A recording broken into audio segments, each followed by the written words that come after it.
Senator Lacson should have just kept his mouth shut about it, no? Kasi ang nangyayari, parang siyang nagko-coach eh. Right? Para siyang nangangaral, nagko-coach actually dun sa mga litigants, which a judge should never do and will never do, no?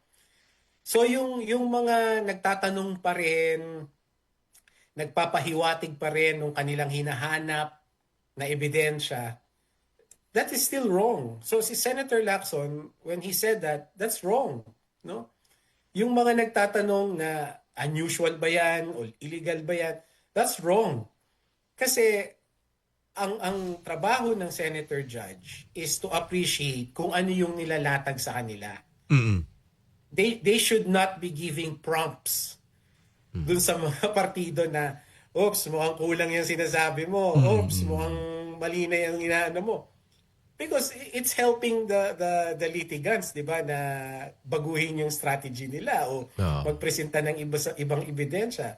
Hindi ganon, hindi tama yon. That's a mockery of the impeachment trial. It's actually a mockery of due process, no?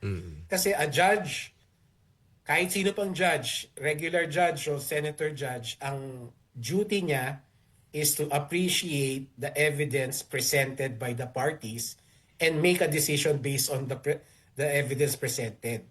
Hindi na siya dapat nagbibigay ng coaching o prompting doon sa mga litigants. Kaya din